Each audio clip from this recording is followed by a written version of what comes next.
Welcome to another edition of Over It with Michael English. On today's show, we have film historian and author John Dileo. He stops by to talk about his latest book, There Are No Small Parts, 100 Outstanding Film Performances with Screen Time of 10 minutes or less. Hey, remember, this is not a remake and there is no sequel. I'm your not yet FDA-approved host, Michael English. And whether you're a mother or a brother, we are staying alive. Welcome, John Dileo. How are you? Hey, Michael, good to be with you. Thanks for hanging with me on that. I'm very happy to be hanging with you. Welcome to the basement. And so we're conducting this interview in bucolic Milford, Pennsylvania, a little town not too far outside of New York City. And rumor has it, your downstairs rivals the Museum of Moving Image. Our camera crews had a chance to look at your basement earlier this afternoon, and my, oh my, if you were to present the Library of Congress your collection, I think their jaws would drop. Well, it's small, but it's packed. So It is, yes, it is. It's overflowing within the confines of the space. Mm-hmm. Well, I have a affinity to overflowing if we cut to the wide shot here. But we're going to get to your basement a little bit later. What I want to do is start with rapid fire questions. Uh-huh. What was the first thing you thought about this morning? The first thing I thought about this morning was you, because I knew my main event for today was coming to talk to you. So you were the first thing I thought of. What was the first thing you did this morning? The first thing I did was look out the window to look at the snowfall and see how we were doing, which was okay, not so bad. What did you have for breakfast? I had Raisin Bran Really? and coffee. We love Raisin Bran here. It's one of our sponsors. And I didn't pay you to say that. Shop to get Toast Raisin Bran. What's your favorite artist, John, living or dead? Painter, artist, any kind of artist? I guess Vincent van Gogh. Really? Yes. Except that. Your favorite cocktail? Where would you like to have your favorite cocktail? I have, my favorite cocktail in recent years has become a sidecar, because I overheard someone ordering it a couple of years ago, and I thought, that's what they order in all those old movies, and I don't know what it is, but I want one. And luckily I had one, and I really liked it, so when I go out and someone says, don't have wine, have a cocktail, I always have a sidecar. Sidecar it is. Next question. Expensive item you bought and really got your money's worth. Yeah, Woodbury Common, the outlets. Of course, I have a friend who works at the John Barbados store, and he said, come on down, I'll take care of you. There were these, there was a beautiful John Barbados tuxedo jacket, just the jacket, that was thousands of dollars that I got for a fraction of the cost, and I immediately wore it to my nephew's wedding, and I love it, and I'm looking forward to the next chance to bring it out. I'm looking forward to seeing you here, actually. I like Should John have worn Barbados. it. Should have worn it today. No, I like what you're wearing. By the way, you were born in Brooklyn, 1961, not to give anything up here. Raised on Long Island. You graduated from Ithaca College in 1982 with a BFA. Long Island, so where? Somewhere between Massapequa and Ronkonkoma? Pretty close to Ronkonkoma. What exit? Exit 58, Nesconset. Okay. Yeah. All right. Oh yeah. Describe your childhood in a word or a sentence. I know words tough. I had a very happy childhood. You know, parents that loved each other, siblings that got along. Wow. Very stable, good, happy childhood. What are you doing on my show then? That's wonderful. I'm glad to hear that. But we're here to talk about the project. There Are No Small Parts, 100 Outstanding Film Performances with Screen Time of 10 minutes or less. What a challenge.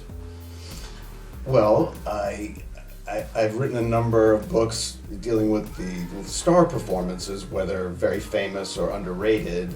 And as time went on and you're thinking of other ideas, you're thinking about all those people that kind of come and go that make such an impact and could make a book out of that. Certainly there would be enough of them because every movie has them, but do they have them in a way that they really count or that they're memorable or, you know, that you can talk about them or have something to share in terms of your perceptions of them instead of saying, yeah, he was funny, but he said 3 lines. It's got to be more than that, but still it can be very impressive when you remember somebody like Marilyn Monroe and All About Eve, and then I tell you she's in it for 3 minutes of a movie that's over 2 hours, and you think, but wait, I remember so much, but that's sometimes all it that was. character or that appearance, that script that gold that they bring sets the tone for Yeah. the film and almost sells you way into the picture. You forgot that they were there. Yeah, Marilyn. You have young Frankenstein, Gene Hackman. Well, sometimes it's a very famous person making an appearance where everyone in the audience knows it's Gene Hackman, or they'll figure it out, or Marlene Dietrich in Touch of Evil. They're famous people, or Al Pacino in Once Upon a Time in Hollywood. You know it's them, and they're doing the director a favor, and they're giving what they've got. Sometimes it's their first movie, like Thelma Ritter in Miracle on 34th Street. She's in it for 2 minutes and gets a 20-year career out of it. And you never see her again in the movie. No, That's 2 the minutes. gig. Yeah, that's the gig. So it can be a film debut, it can be a swan song kind of moment of, yes, I'm a legend and I'm just showing up. Or just, it could be one of those character people that you see a million times, but if you were up against a firing squad, you couldn't tell me their name. Because that guy from that thing is how we often say what we say about those people. But what about undercover? Any of them so disguised you don't know it's them? I don't think I included anyone that was disguised. Sometimes, like with Elsa Lanchester in Bride of Frankenstein, which is the opener, she wasn't that. She'd been in movies, but people didn't really know her, and they certainly had never seen that makeup as the bride. So that was a kind of a new thing. Like, what is that that she invented, or the whole team invented? I have to revisit that. I built a Bride of Frankenstein Aurora model, and then I put it inside a television, an old black and white television set. Perhaps our props crew will be able to find that later and drop that in over my shoulder. But I am going to watch the movie again because it scared the daylights out of me. That, The Mummy, the Invisible Man, The Thing, that whole, anything Boris Karloff was in. I love Boris Karloff. He's in the book for a movie called Lured, which is not very well known, starring Lucille Ball from the 40s, 1947. And he's kind of a red herring in a mystery plot where he just plays a crazy fashion designer who may be a murder suspect, but, I'll give it away. Turns out not to be the case. He's just kind of this spoiler comic interlude that has nothing to do with anything that's really delightful. And he's kind of spoofing himself because he does turn maniacal as the scene progresses. Wow. But the thing about Bride of Frankenstein is that she's in it under 10 minutes, and she has 2 parts, and if you add them up, it's still under 10 minutes, because she introduces the story as Mary Shelley on a rainy night, and she says, this is what happened after the first movie ended, and then she shows up in the last 4 minutes. Speaking of showing up, we got a bit part here. There is Lassie Come Home is in the movie. It's in the book. As long as she doesn't destroy your microphone, which she's trying hard. No nibbling on microphones. That's Lassie the Come beagle. Home is in the book. Not for Lassie. Lassie's the star, but the actress Dame May Whitty's in the movie with Lassie. Wow. I know the curation must have been hard, and it dawned on me at one point that it's chronological. That's how you did it. Yes. Lassie, I kind of missed that. I was maybe too young. What year was that film? Lassie Come Home is 1943. Right. And Roddy McDowell is the kid. Right. And Lassie's sold and has to make his way all the way back to... Did you have a mentor? Come on. Did anybody turn you on to these movies, or did you have to dig yourself as a young man or as a child? The family was the mentorship in terms of loving movies and watching them on television, and pretty much everyone in the house was a movie person. Nothing to do with the business, just. But it was tough back then. Whether it was playing once a year or maybe once every other year, sometimes you didn't get that much accessibility to deep cuts, if you will. And the awful thing of movies on television in the 60s and 70s is they were cut to shreds. Never mind pan and scan and all that, but they would just cut a half hour out to fit a time, and commercials, of course. So you thought you saw these movies, and then you'd see them 20 years later and think, I didn't really see it. Or hear it. So speaking of all these pictures, 100 to be exact, I've seen a lot of them in the theater. I've seen a lot on late night, but I can't say I have seen them all, and I know you've seen all of them. If you watched each one twice, and I know you've watched them many more times, that's hundreds of hours of watching. What was the film you saw most in this book? Well, I guess there were many times I'd seen these before I ever knew this book was going to be in my future. But certainly there are very famous movies in the book, like Gone with the Wind and It's a Wonderful Life and Singing in the Rain, that I'd seen probably... Say 20 times? 30 times? Yeah, sure. Wow. Sure. And there's nothing in the book that I'd never seen before that I was just watching something and put it in. It was usually something I remembered because I thought if I couldn't remember it, it didn't make enough of an impression. So I had like a list that I made of about 300 options of all people that I thought would be, 300 down to 100, that had to be a task. Well, usually the first way to knock them out was you find out they were in it for 15 minutes. It was like, okay, that's out, so it doesn't apply. They're in it more You than literally I had thought. your stopwatch out. I literally had my stopwatch. It was like if it was 12 minutes, even if it was 11 minutes, I didn't include it. So that was like the easiest way. And sometimes, you can like something and think that I still like that, but I really don't have anything to say about it. So Were there any like close runners up? Like, should it be? Should it not be? Should it Well, be? I'll do her instead. When I got toward the end, meaning like the last, I had 15 slots, and I always do them out of order. So I'd start with, I never do the first one first, because I always want to wait till I'm really in the middle of a book to figure out how I want to start it. So I would just start in the middle and just jump around and then place them chronologically after I finished them. And I think as I was nearing the end, like say 85, 86, then I was very conscious of the chronology in terms of I have kind of a gap in like the late 80s. It'd be great to have not 5 years with nothing. So then it got a little more kind of calculated to just make it seem even, which it kind of is. Would you say the majority of the 100 have passed on to the great beyond?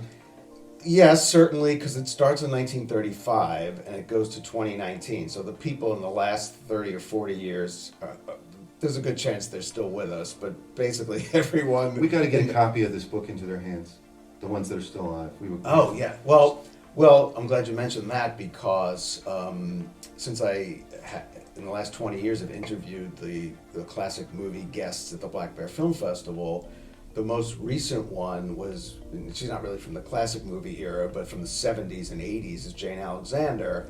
And we kind of hit it off, and then I had this idea for a book, and we had kept in touch. And I knew if I did it, she would be in it for All the President's Men. She's in it for 8 minutes, and she was nominated for an Oscar. Awesome. And she had told me at the time that it was her, she thought it was the best work she ever did in front of a camera. So I got in touch with her and said, I'm doing this book, you're in it. When I'm done, can I send it to you? Would you consider giving us a blurb? And she said, I would love to. She was good on her word. We have a big paragraph from her slapped on the back of the book. Ellen J. Pakula. Yes. Excellent directing. I saw that in the show, but I didn't quite get it. I got Watergate, kind of. It was 1972. I kind of got it. The picture came out in 76. 76. Yeah. It holds up. That movie holds up. A lot of good movies came out that year. Yeah. 70s, they often call it the second golden age of Hollywood. That leads me to my most difficult question. You're probably annoyed of hearing this because of your knowledge in movies. What's your favorite movie, John? Well, that question used to annoy me because I would always felt I was blindsided, even though it's the most obvious question to ask me. And yet every time someone asked me, it was like, why didn't I have an answer? But I do have an answer, and it's a real one, so it's not like I just have a stock answer because I know it's going to come up. I usually preface by saying Fred Astaire is my favorite person of the 20th century, and my favorite Fred Astaire movie is The Bandwagon from 1953, directed by Vincent Minnelli, and I have no problem saying that that's my favorite movie. I'm not saying it's the greatest movie of all time. It's pretty great, but it is my favorite movie. Listen, we talked about the curation and how you did it. The first chapter, the first actress, if you will, is Elsa Lanchester. We briefly mentioned her, but for those of you who haven't seen the movie in the audience, tell me what she does to capture the... Well, I wanted to start the book with a bang, as we say. I could have started it any year. I knew I wanted it to go through the decades, so I'd have to start way back. I didn't think I would go as far back as The Silence, so I thought I would somewhere in the 30s. But what would be one that anyone who picked this up and went to the first page would at least have heard of the movie and recognize the image, right, just to get it off, like I said, with a bang, and to give people a sense of what the book was. Because I think the next few after that are famous movies, not so famous people, and I thought, no, it should be something like that. You gotta get a copy to Mel Brooks, just to let him see it. That's right. Well, actually, there's that, but there's also, like I said, Young Frankenstein and the producer. Right, so you gotta get some copy while he's still with us on the screen earth. As a writer, John, do you have a routine? Are you a routine kind of person? I am an extremely routine person. I'm a stickler. I'm a taskmaster. Yes. Where's your favorite place to write? Is it in your museum downstairs? It is not. I research stuff down there, certainly. Right. Not all of my books, but a lot of my books are down there and a small TV, and so I use it down there. But I write in a little office on the second floor with a window, so it's kind of quiet and easy. That's your spot. That's my little spot. Do you like to do it first thing in the morning? No. My usual routine is to use the morning to get accomplished everything I have to do that day, whether it's phone calls, errands, exercise, whatever, post office, that kind of stuff, so that I can have nothing left to do. I'll have lunch and then I'll work from lunch to dinner. That's my favorite time to work. John, in regards to the collection, we keep mentioning the movie collection of artifacts. When did you start the collection? Well, that's a good question, because the oldest thing in the room, it's not actually the oldest item in the room, it's the oldest in my life, is because it's the first thing I got. I was 3. Wow. It's the official Mary Poppins spoon. I don't remember if it came in a Cracker Jack box or you got it at the theater, but it's got the logo at the top of the spoon. So that's the first thing I got. I have a lot of Life magazines that are from the 30s and stuff like that, but Was that your first film in the show at 3 years old? that's the first film I remember seeing. I think they took me to Pinocchio in a reissue before that, I've heard, but that's the first movie I remember seeing, and seeing more than once in the theater. But some of the photos on the wall are stuff I would write away for when I was a teenager to a place that I knew carried classic stills. And then when I came to Milford in 2000, and I was about to turn 40, so it was sort of like, I'm too old to just have all these things I love in boxes. Either I'm going to look at them every day, or I'm going to sell them or throw them away, or what, but I'm not going to keep putting stuff away and look at them once every 10 years. So that's how the stuff got on the wall. Is it all cataloged, each item? No, it's very casual, and it's not. That must drive you crazy when you're trying to find something. Well, except it's not that big a room. Okay. But it's never been done with the intention of some kind of preservation project. It's really just for now. And so I'm sure there are things I'm doing. I should be taking better care of stuff, but I'm thinking the function of it is to share it with friends. Oh, I play with all my G.I. Joes. Exactly. All my slot cars. Just ask my friends. It's annoying how much I rip open the box and they cry. Yeah. So I just want to enjoy it for me. If there's someone, like I said, to leave it to that would appreciate it, but it's not about the legacy of it. It's really just about the enjoyment of it. Back to some quick answers, quick questions. They say you could define a person by the first concert they ever saw. You just said the first film you saw, but tell me about the first musical concert you ever saw. I think it is going to define me. Almost. It was Frank Sinatra. That's wonderful. I think. Oh my God, the crowd out in the internet's cheering. I can see them cheering right now. I think it's hard to say for sure, but it very well could be Frank Sinatra with my parents and my sister. Of course. Did you go begrudgingly, or did you say, hey, No. Frank Sinatra? Yeah. No, not at all. Okay. No, I'm an Italian-American kid. He's like, he's like the Pope. He's up there with JFK and Jesus. So that was your first concert. What was the first concert you went to with a date? I guess I don't even know. I remember in college seeing Elvis Costello and Hall & Oates was the only 2 things I remember in college. So those would have been the first. I feel like in both cases it was a gang. Right. Yeah, that kind of situation. Right. So. Right. That's any of the old gang still on Facebook from college? Oh, sure. High school too, of course. Oh, that's Grade wonderful. school, Facebook, that's what it's for. Is it? That part drives me really. I get very anxious when that starts to happen, and I just. Billy Girl! What was the first album you fell in love with? Well, I guess I would have 2 answers. The one answer would be Mary Poppins because of that movie and getting the album and seeing the movie over and knowing all the songs. I think of in a more pop realm of my time, like 10 years old in the early 70s. It was probably Carole King's Tapestry, the first one I can remember buying and playing over and over and over. Oh, I remember when that was on the shelves. Yeah. I wasn't. I was buying my own records when Yellow Brick Road came out. I could afford to mow enough lawns. That was one of my first records, and that was wonderful. I know you don't want to hear this right now, people, but if you're self-quarantining out there, by no means should you cut your own hair. What was the last film you saw, like this week, last week? Recently? Well, in the theater, it was Hitchcock's Strangers on a Train last week, in which I introduced here at the Milford Theater in all its black and white Kudos glory. to that series. Yes, I appeared at one or two. I'm going to go to tomorrow's North by Northwest.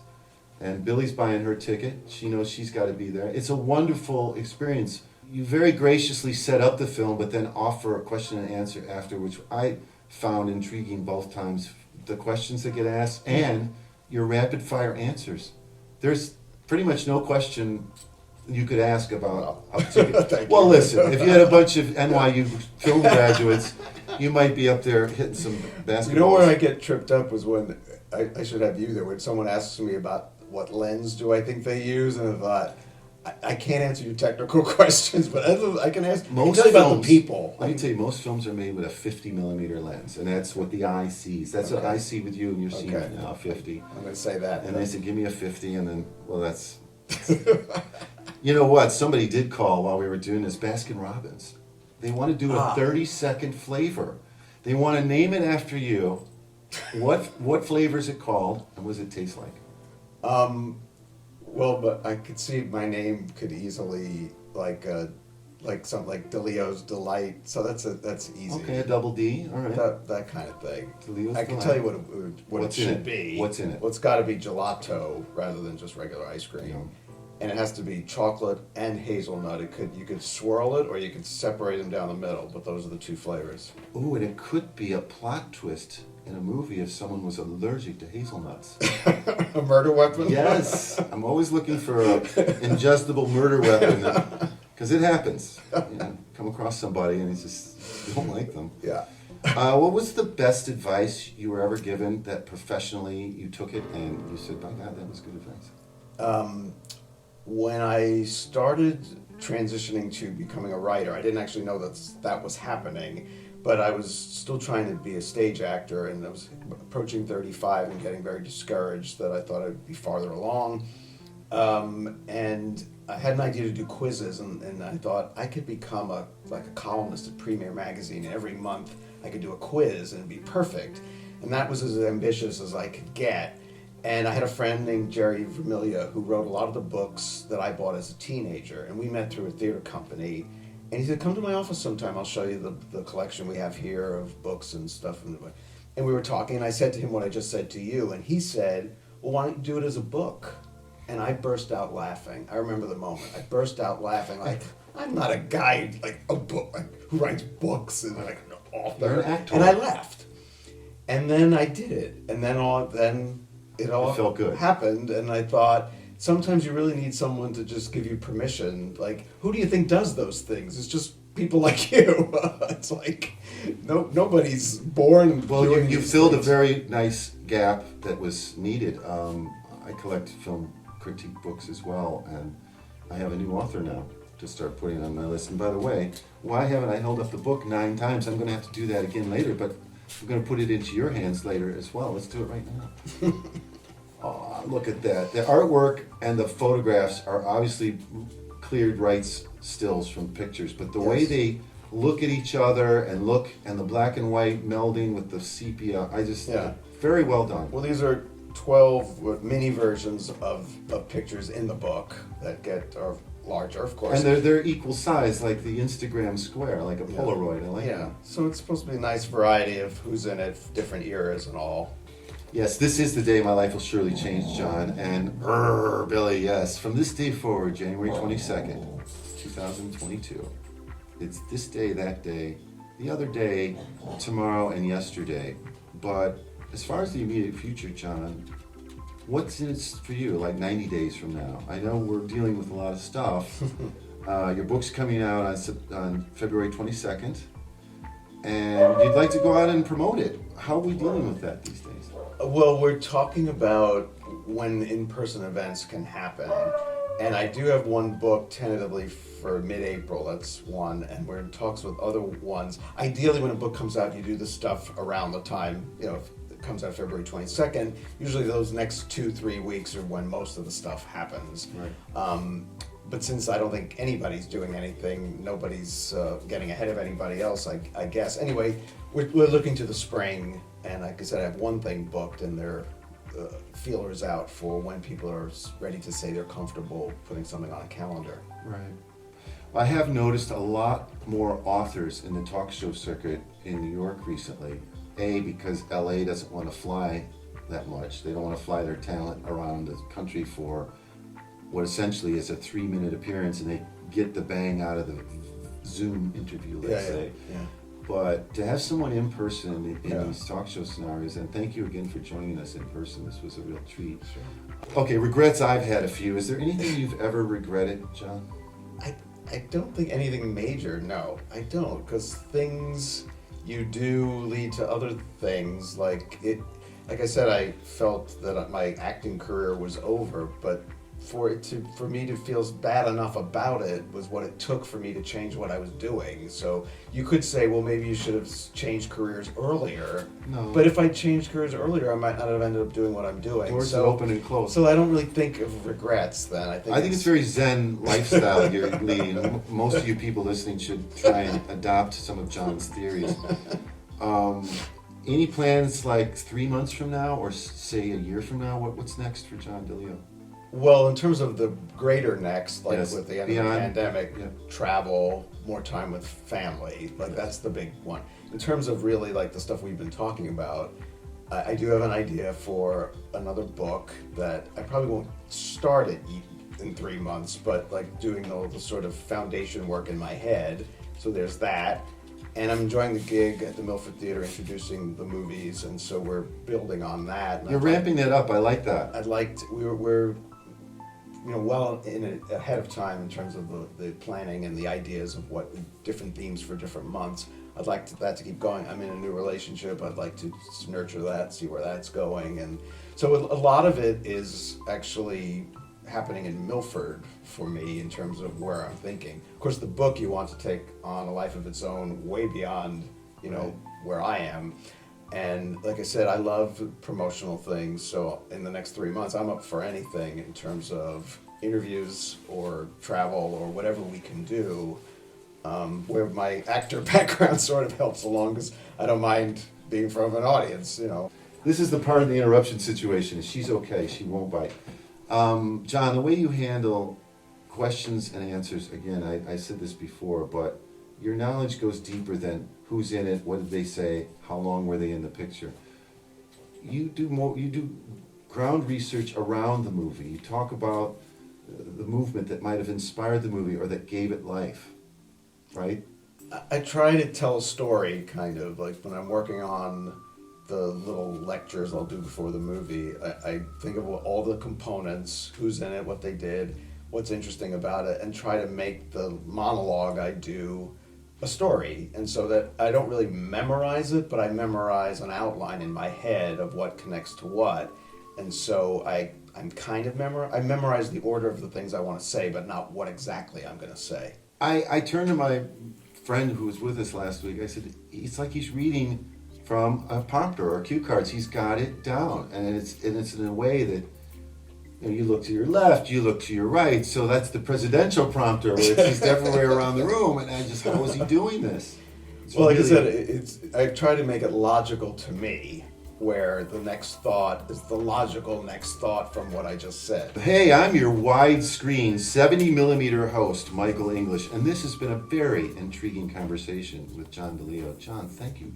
I can't thank you enough. On this snowy day, you traipsed 450 yards over to this house.